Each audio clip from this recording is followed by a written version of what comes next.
પોરબંદર મહાનગરપાલિકા દ્વારા 7મી વખત કૂતરાના ખસીકરણ અંગેનું ટેન્ડર હાથ ધરવામાં આવ્યું હતું, પરંતુ આ ટેન્ડરની મુદત વધારવાની ફરજ પડી છે। ત્યારે મનપા દ્વારા આ ટેન્ડરની 30 દિવસની મુદત વધારાઈ છે।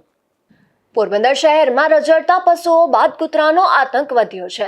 શહેરમાં રોજ 10 થી 20 લોકોને રઝળતા કૂતરા કરડતા હોવાના કેસ સરકારી હોસ્પિટલમાં નોંધાઈ રહ્યા છે। ત્યારે શહેરમાં રઝળતા કૂતરાના આતંકને અંકુશમાં લેવા માટે મહાનગરપાલિકા દ્વારા કૂતરાના ખસીકરણની કામગીરી માટે છેલ્લા ઘણા સમયથી ટેન્ડર હાથ ધરવામાં આવી રહ્યું છે, પરંતુ આ ટેન્ડરમાં એજન્સી ન આવતા વારે વારે ટેન્ડર કરવાની ફરજ પડી રહી છે। તાજેતરમાં મનપા દ્વારા કૂતરાના ખસીકરણ માટે ટેન્ડર હાથ ધર્યું હતું અને આ ટેન્ડરમાં 3 એજન્સીએ ભાગ લીધો હતો, પરંતુ ટેકનિકલ કારણોસર આ ટેન્ડર રદ કરવાની ફરજ પડી હતી અને ફરી 7મી વખત મનપા દ્વારા ટેન્ડર પ્રક્રિયા હાથ ધરવામાં આવી હતી અને આ ટેન્ડર 9 એપ્રિલ સુધીની મુદત હતી, પરંતુ આ મુદત દરમિયાન એક પણ એજન્સી ન આવતા ટેન્ડરની મુદતમાં 30 દિવસનો વધારો કરી અને 11 મે સુધી મુદત કરવામાં આવી છે।